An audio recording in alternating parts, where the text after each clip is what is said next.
We're standing where the Tchefuncte River exhales into Lake Pontchartrain. Dark water, brackish air, the kind of place that seeps into your clothes and stays with you. This is where life on the Northshore first dug in its hills. Long before asphalt and subdivisions, the Tchefuncte people were here, pulling fish slick with mud out of the river, prying open oysters, firing thick clay bowls, the first pottery in Louisiana. They left behind mountains of shells and bones, now called middens, not because they cared about history, but because that's what survival back then looked like. By the 1700s, Choctaw villages lined these banks, before the French wandered in, half lost and wholly unprepared. The French built no grand chateaus here, planted no neat rows of crops. They just built rough timber camps hacked out of the swamp, sweat, mud, pine pitch, and cheap rum. The area became a weird cocktail of Choctaw grit and French Catholic ritual, and from that messy mix, St. Tammany Parish began to take shape. The truth is, this place never belonged to tidy streets or polite society. It belonged, and still belongs, to the water, the rivers, the bayous, the lakes. Every wave out here carries a ghost, a memory, a reminder that life has always been dictated by the pull of the tides. The Tchefuncte River Lighthouse is a survivor. Built in the 1830s as a squat brick cone with 10 lamps and a keeper who kept pet alligators, it guided ships across Lake Pontchartrain with its bold black stripes. The Civil War left it battered, but in 1868, it rose again, taller and tougher, with a lantern stolen from Cat Island. Technology kept shifting, but the brick bones never quit. By 1939, automation sent the keepers packing. Their cottage was dragged inland while the tower kept flashing. Nearly 2 centuries later, scarred, patched, and fighting erosion, it's a stubborn lighthouse that refuses to die. Madisonville didn't start out polished. First it was coke, a rough nickname for the ancient pile of oyster shells left behind by people who lived here long before flags and borders. Under the Spanish, it became Port de Tchefuncte, a name that sounded important, but mostly meant a muddy outpost on a restless river. Then the Americans showed up, chest out, bourbon in hand, and slapped a new name on it, Madisonville. Finally a real town. Shipyards hammering, lumber floating out by the ton, taverns spilling into the dirty streets. It wasn't neat, it wasn't pretty, but it was the first real town in St. Tammany Parish. The Dindinger House sits on Covington Street, like an old aristocrat who's seen it all. Built in 1911, it straddles two worlds, colonial revival order on one side, eccentric Queen Anne style on the other. Hexagonal bays jut out like elbows, fish scale shingles ripple across the gables, and the porch leans on Tuscan columns that once signaled prosperity in a sleepy river town. There's even an outbuilding still standing, the kind of place where laundry was boiled, cars were tucked away, and servants lived their lives in the shadow of someone else's wealth. That house hasn't left the Dindinger family's hands, and in 1992 it finally got the nod from the National Register of Historic Places, an acknowledgement that Madisonville's story isn't just boats and sawmills, but also the stubborn survival of homes like this one, built to impress, and somehow still doing the job. On the corner of Cedar and St. John, where a highway sliced through sleepy little Madisonville, sits the old Madisonville Bank, a brick survivor from a time when this little river town dreamed big. Built plain and functional in the early 1900s, it got a serious facelift in 1919. Corinthian columns slapped on its corners, a wraparound storefront that looked like it belonged in New Orleans instead of a lumber port on the Tchefuncte. It's one of the only two buildings from Madisonville's boom years that made it out alive. By 1983, even the feds admitted it was too good to lose and stuck it on the National Register of Historic Places. Today, it's less about deposits and ledgers and more about the story it tells. How a rough little town on the river tried to look respectable, dressed its bank up like a cathedral of commerce, and a century later, it still works. You can stand on that corner and feel it, the ghost of ambition baked right into its bricks. The Madisonville Cemetery doesn't whisper history, it shouts it, even through the moss and cracked stone. Located at the north end of Main Street, this patch of ground has been collecting the town's dead since the late 1700s, making it the oldest cemetery on the North Shore. You got Charles Parent Sr., the old commandant, planted here in 1804, his widow, Jeanne, following soon after. Founding families, War of 1812 soldiers, even a son of Governor Claiborne. They're all here, the bones beneath the roots of Madisonville's story. For years it was abandoned, choked with weeds, left to rot like a forgotten promise, until locals and volunteers dragged it back from the brink. Now plaques and markers tell you who's who, but the real story is in the silence. Centuries of settlers, infants, mothers, soldiers, laid down in Louisiana soil. Their names barely hanging on, their presence still heavy in the air. Madisonville's old town hall isn't fancy, but it was never meant to be.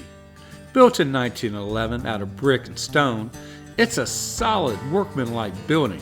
The kind of place where civic business got hammered out without much ceremony. The double staircase climbing up the front looks almost theatrical, but instead it was all grit.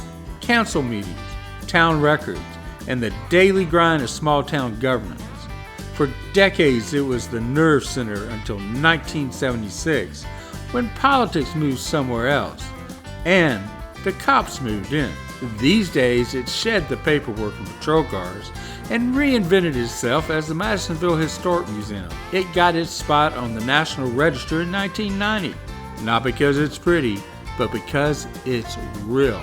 Still standing, still telling the story of a place that doesn't forget where it came from. Tucked beneath the museum's main level, the ground floor of the old courthouse retains its original construction. 6 sturdy jail cells, crafted from concrete and evoking a palpable sense of early 20th century law enforcement. These cells, once cold and confining, now wear new identities as immersive exhibit spaces. Visitors descend into this atmospheric underworld and are greeted not with bars of punishment, but with windows into Madisonville's past, transformed into themed displays that merge history with haunting authenticity. Inside that old jailhouse, I picked up a lesson I hadn't bargained for. Not the obvious one. Everybody knows it's better to be on the outside of the bars than the inside of them. No, this was stranger. This was a saga of the Madisonville Jailbird. Picture Madisonville in 2022. A little river town where boats ride gentle on the Tchefuncte and folks still wave from their porches like Eisenhower's in office. Then, out of nowhere, headlines.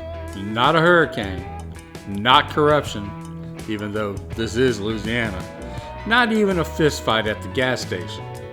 No sir, a rooster. One crow-happy, sun-up shouting scoundrel who ruffled just enough feathers that the law went and wrote him up. An arrest warrant for a chicken. Charge, foul disturbance. Now, they never did drag the bird off in chains, mainly because they couldn't catch it, but the paper trail was real enough, and in Madisonville, that was all it took. The whole business turned into theater, half joke, half gossip, all small-town spectacle.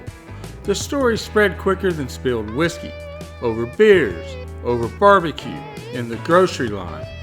Next thing you know, WWL-TV branded him the Jailbird Rooster and a legend was hatched.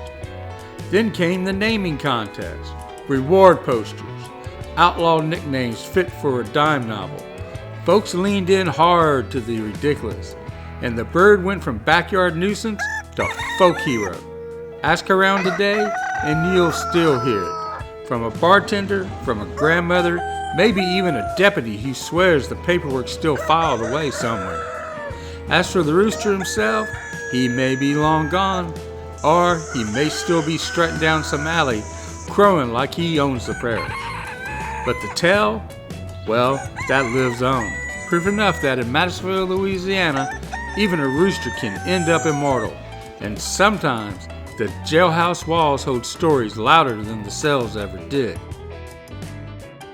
The Lake Pontchartrain Basin Maritime Museum in Madisonville isn't some sterile hall of glass cases. It's more like a working memory of Louisiana's waterlogged soul. Tucked along the Tchefuncte River on Mobile Drive, it's the kind of place where history feels lived in. Boats creak in the sheds, wood shavings curl off a craftsman's blade, and kids learn to steer underwater robots in the same town where shipwrights once shaped the Gulf South's future. The museum's mission is hands-on preservation. Field trips, publications, boat building workshops, and the careful tending of the battered but still standing 1837 Tchefuncte River Lighthouse. They're open Tuesday through Saturday with a admission price like a neighborhood bar tab. $10 for adults, less for seniors, veterans, and students, and free for kids small enough to climb the exhibits. The museum itself is a relatively young thing, founded in 1987 as a project of locals who didn't want their maritime story drowned out by time. It grew from a community boat building program into a full-fledged institution, curating everything from dugout heroes to offshore oil history, while also throwing Madisonville's biggest party, the Wooden Boat Festival. Each October, thousands pack the riverfront for a floating parade of craftsmanship, proof that wood, water, and sweat still mean something here. That makes sense in Madisonville, a town whose lifeblood has always been boat building. Since the early 1800s, when Scottish and Irish settlers turned the Tchefuncte banks into a maritime workshop, shipyards cranked out schooners, sloops, and workboats that kept New Orleans fed, clothed, and connected. By mid-century, Madisonville was the Gulf Coast go-to shipyard town, where timber met saltwater and entire industries launched from cypress-scented slips. During the Civil War, Confederate gunboats rode out of these yards. Later, fishing fleets and all-service craft defined the skyline. Their work was tough, messy, and loud, but it built a reputation that survives in every hand-planed board and caulked seam on the festival docks today. The Maritime Museum isn't just about nostalgia, it's about continuity. It shows how a little river town became a boat-building powerhouse, how a lighthouse kept ships alive through war and hurricanes, and how a community decided its past was worth the trouble of saving. This isn't just a museum, it's Madisonville's anchor. Fairview Riverside State Park isn't just another manicured slice of Louisiana with picnic tables and a boat launch. It's a story of timber money, hard work, and a river that made it all possible. At the center of it all is the Otis House. Built in the 1880s by sawmill owner William Theodore J., the place was meant to impress. 12-foot ceilings, pulling in the summer air, wrap-around verandas for watching the world with a drink in your hand, and heart of pine floors cut straight from the forest his mills were chewing through. It's the kind of house that doesn't whisper wealth, it shouts it. By the 1930s, the house belonged to Frank Otis, a New Orleans businessman who understood its weight in history. When he died, he handed it over to the state, turning private opulence into public heritage. Today, it's a museum, rooms filled with period furnishings and the lingering sense of an era when lumber drove the region and fortunes rose out of sawdust. The park itself sprawls over 99 acres along the Tchefuncte River, a stretch of cypress-shadowed water, fed families and industry for centuries. Now, it's about camping, fishing, barbecuing under the oaks, kids running wild, while boats idle downriver. It's history and recreation smashed together, the elegance of a Gilded Age home, alongside the grit of people who came here for the river, the breeze, and a reminder that this patch of Louisiana belongs to them now. Covington began rough, Spanish West Florida pine and swamp in 1769. In 1813, John Wharton Collins carved a town from the woods. First called Wharton, renamed Covington in 1816. Steamboats soon made it a trade hub, moving lumber, and cotton to New Orleans. Fires in the late 1800s wiped it out, but timber money and ozone air seekers rebuilt it. Covington's always been about grit, reinvention, and survival. Walk through the doors of H.J. Smith & Sons General Store in Covington, and you're not just shopping, you're time traveling. This place has been anchoring the town since 1876. Back when Covington was still a scrappy little hub carved out of pine forest and river trade. It's part hardware store, part museum, part living fossil of a South that never completely disappeared. You can still buy nails by the pound or a tin wash basin off the shelf, then wander past glass cases crammed with Civil War relics, century-old cash registers, a coffin once used as a display piece, and even a petrified rat that has become a local legend. The building smells of wood, dust, and iron, like history itself refusing to be sanitized. Families ran it for generations, each adding another layer of oddities and stories, until the store became as much a community memory bank as a business. It's not polished, not curated to death, just real. A reminder that the small town general store wasn't just a place to buy things. It was where life happened. And in Covington, it still does. The Southern Hotel isn't just another pretty brick box in a Louisiana courthouse square. It's the kind of place that tells you something about the town before you even step through the door. Built in 1907, when Covington was booming as both a lumber hub and a summer retreat for wealthy New Orleanians escaping heat, mosquitoes, and yellow fever, the two-story structure was the crown jewel of the Northshore. It wasn't just a hotel, it was a gathering place. Politicians schemed over drinks in its dining room. Families in linen suits came up off the train and checked into its airy rooms, and you could almost feel the town pivot around its corner. But like a lot of Southern landmarks, the glory days did not last. By the mid-20th century, the Southern had slipped into decline, at one point housing parish offices and even sitting empty, a shell of its former self. For decades, it loomed over downtown Covington like a ghost of better days. Then, in 2014, after a miraculous restoration that stripped away the grime and patched up the old bones, the Southern was reborn as a boutique hotel. Today, it's back to being what it was meant to be, the anchor of the historic district, a mix of old grandeur and new polish, where the past lingers in the pressed tin ceilings and original tile floors. But the cocktails are cold, the beds are soft, and Covington once again has its front porch. Christ Episcopal Church on North New Hampshire Street isn't just a church, it's Covington's oldest surviving public building, and it feels like it. Built in 1846, when the town was still a sleepy outpost, this place has seen everything: yellow fever panics, the Civil War, Reconstruction, boom years, bust years. Its Greek Revival bones are plain but stubborn. Wooden frame, simple lines. The kind of architecture that doesn't try to impress you with grandeur, just endurance. This was the first permanent Episcopal church on the Northshore, planted here when Covington was barely more than a rough market town. During the Civil War, Union soldiers used it as a stable, and afterwards locals scrubbed out the mud and kept worshiping anyway. It has been repaired, renovated, painted over, patched, and prayed in for nearly 180 years. Today, while downtown Covington hums with boutiques, cafes, and weekend festivals, Christ Church still stands, quiet, unassuming, a reminder that history here isn't always in the museums or the plaques. Sometimes it's in the old wood and brick that people refuse to let die. In a town where the new often pushes out the old, this church endures like a survivor with stories it'll never fully tell. Covington lost most of its pre-1880s architecture to two late 19th century fires. The town rebuilt in the 1880s, and while only a few homes are individually on the National Register, most are recognized together within the 100-acre division of St. John Historic District, which includes about 170 contributing buildings. The Frederick House on Vermont Street doesn't whisper its history.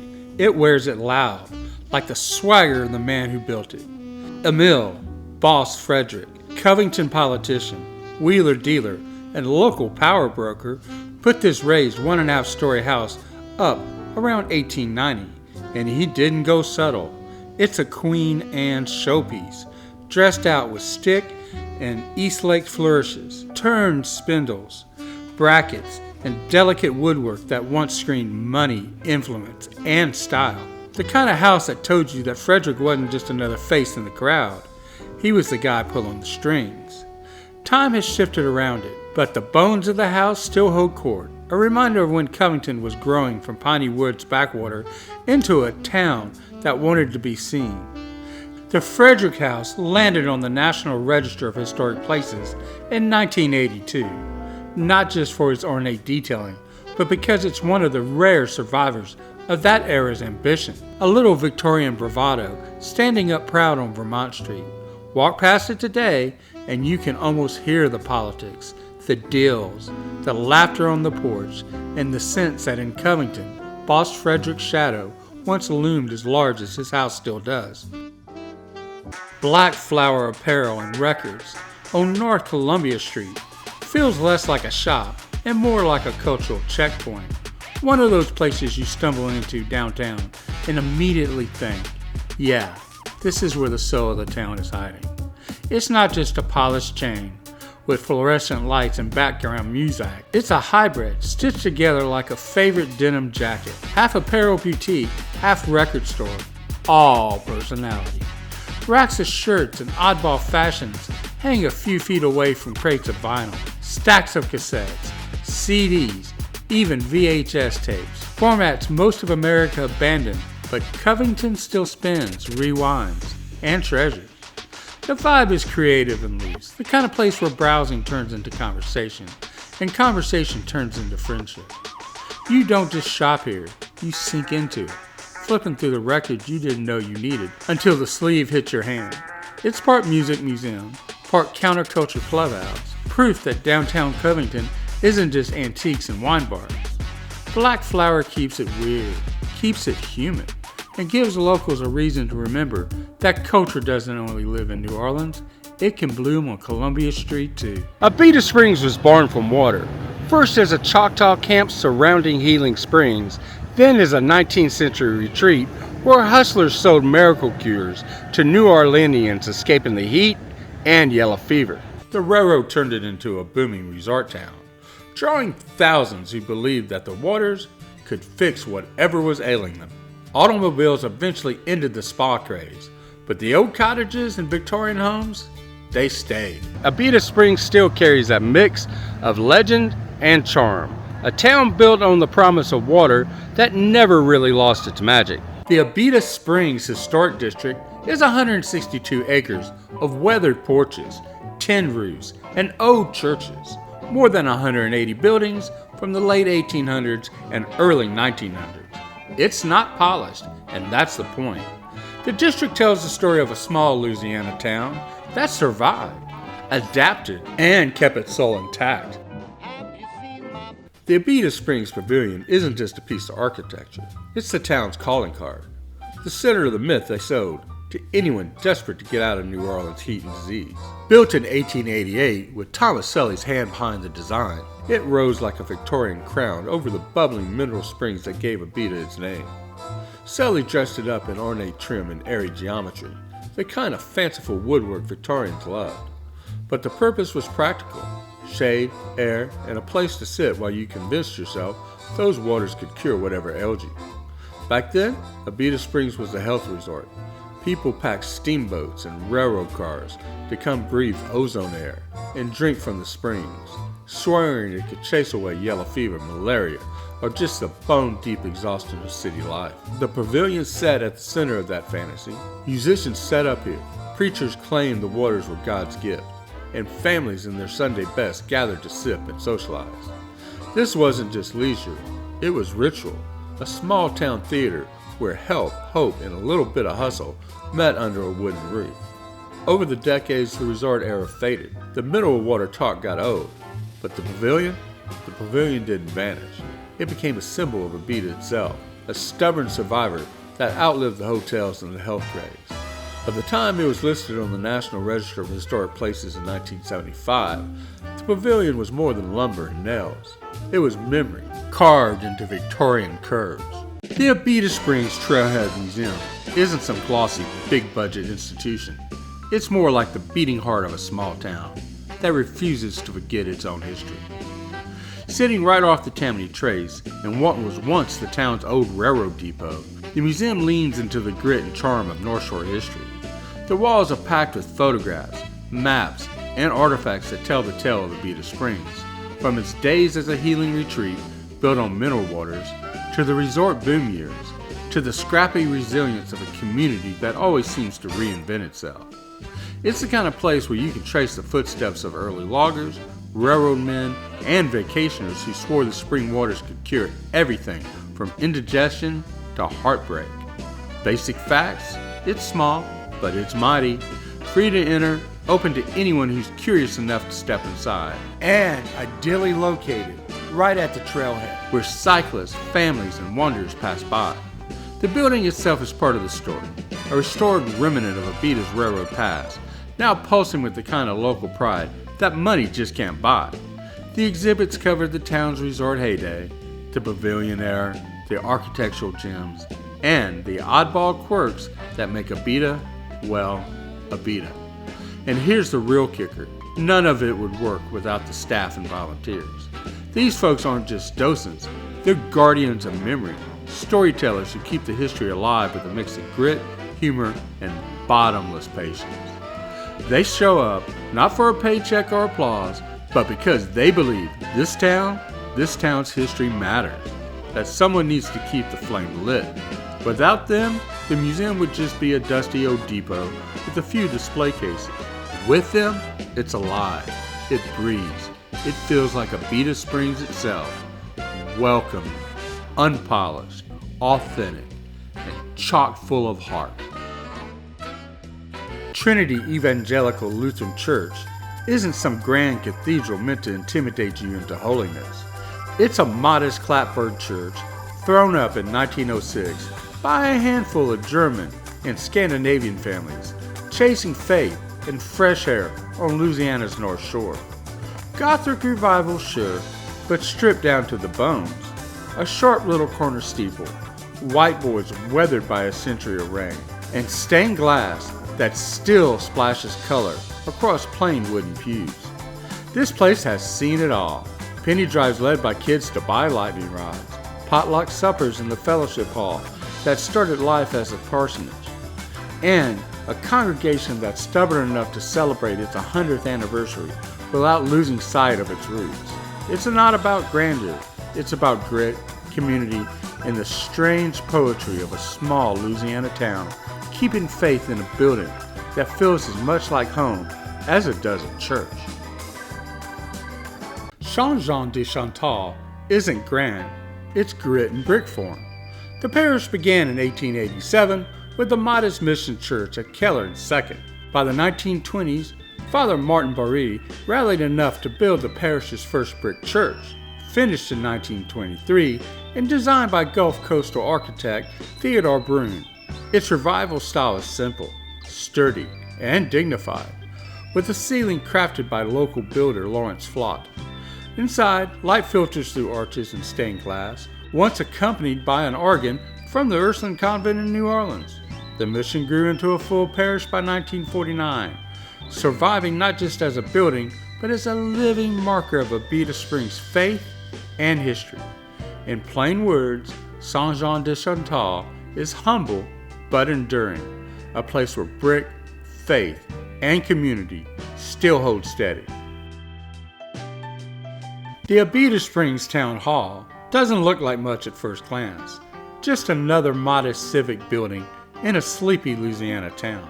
But peel back a century of paint and you find a schoolhouse built around 1900, when Abita was still selling itself as a resort town for wary New Orleanians in search of fresh pine air and miracle water. Back then, the building rang with the voices of schoolchildren, not council members or clerks. Over time, the town grew, the train slowed, and the classrooms emptied. Instead of tearing it down, Abita did what it always does, recycled the bones of the past and gave them new purpose. The old schoolhouse was remodeled in what is now the Abita Springs Town Hall, a municipal building with history sunk deep in its frame. The old Roche grocery building isn't just another storefront. It's the kind of place that still smells faintly of dust, kerosene, and memories. Built around the early 1900s, this is a building that tried to dress itself up. Not flashy, but ambitious for a small resort town. Its brick facade, pilastered and topped with a false front and parapet, isn't just about shelter, it's about swagger. The kind of architectural elbow someone threw up to say, we mean business, even in our groceries. This wasn't your everyday shotgun-style structure or storefront you raced past. No, Roche's stood proud among simpler wooden buildings, pulling a little weight of permanence into the sandy, pine-scented soil of Abita Springs. When tourists rode off the train hoping that mineral springs and ozone air would cure what ailed them, they probably passed this place on the way to buy provisions, or see who else was buying. Like the best places in this town, it didn't vanish. Instead, it stayed put as everything around it changed. Resorts faded, church bells rang, families grew old. Roche's Grocery sits there now, a marker of an era where architecture wasn't about grandeur. It was about rootedness and a community that wanted to matter. Abita Full Service isn't some gleaming interstate pit stop. It's the real deal. The kind of place that smells like motor oil, hot tires, and yesterday's cigarettes. This old brick service station is part of the bones of Abita Springs. Built back when gas stations were community landmarks, not just credit card swipers. Its brick posts still hold up the canopy like they'd been doing since the very first Model A rolled up. The decorative brickwork isn't fancy, but it's got more soul than any plastic Exxon box could dream of. You can almost hear the echoes of hand pumps clanking and attendants wiping grease on their pants before filling you up and checking your oil. In a town known for pine air and mineral springs, this station stands out as something tougher. A reminder that Abita wasn't just a resort escape. It was a place where people worked, drove, and kept moving. It's still here, still serving, still stubbornly brick, while everything else around it changes. The Abita Brew Pub isn't some polished craft beer temple with Edison bulbs and ironic beards. It's the birthplace, the original garage band stage, where Abita beer first learned to play. Tucked under live oaks on Holly Street, this old brick and cypress building brewed its first batch back in the 1980s, long before microbrew was a buzzword. By the time the operation outgrew the space in '94, the tanks rolled out and this place flipped into a pub. But the bones stayed the same. Cypress windows, wainscoting scarred by years of elbows and spilled pints. Walk in today, and it's all still there. Burgers and gumbo coming out of the kitchen. Kids running the lawn while their parents sip beers you can only get on this side of the Tammany Trace. And a vibe that feels equal parts neighborhood joint and shrine to the craft beer movement's Louisiana roots. It's unpretentious, loud when it needs to be, and the kind of place where a pint of amber tastes better, because it is. The Abita Brew Pub is a small town spot that just happens to get it right. Food, beer, vibe, all of it. I sat down and went straight for the gumbo because of course I did. In Louisiana, you judge a kitchen by how they stir a root. Dark, smoky, with chicken and sausage that tasted like somebody back there still gave a damn. It hit like a shot of honesty. Then I doubled down on the crawfish mac and cheese, which arrived bubbling and unapologetic, rich enough to make you forget yourself. The service here is easy, no fake smiles, just people who seem to actually like working here. And the room itself, well, it has that hum you can't fake. Locals laughing, tourists easing in, the sound of pint glasses clinking like punctuation marks on a story that's been going on here for decades. It's Cajun comfort, brewed and plated without a hint of apology. At the end of the day, the Abita Brew Pub isn't about chasing trends or chasing stars. It's about roots. It's about a town that poured itself into a brewery before anyone south of Portland cared what an IPA was, and then had the guts to keep the taps flowing even after the big tanks moved out. You come here for the beer, sure, but you stay for the feeling, the sense that you're sitting in a place that's seen 1,000 Saturday nights, 100 family birthdays, and more than a few bad days turned good with one bite of gumbo or a pint of amber. It's the Northshore distilled, scrappy, soulful, a little rough around the edges, and exactly what you want it to be. Thank you for watching. If you're hungry for more of the strange and beautiful chaos that is the Gulf Coast, and if you haven't hit that subscription button yet, now's the time. Don't overthink it, just do it. Until next time, folks, this is Gulf Coastal Connections. Stay curious, stay hungry, and stay salty.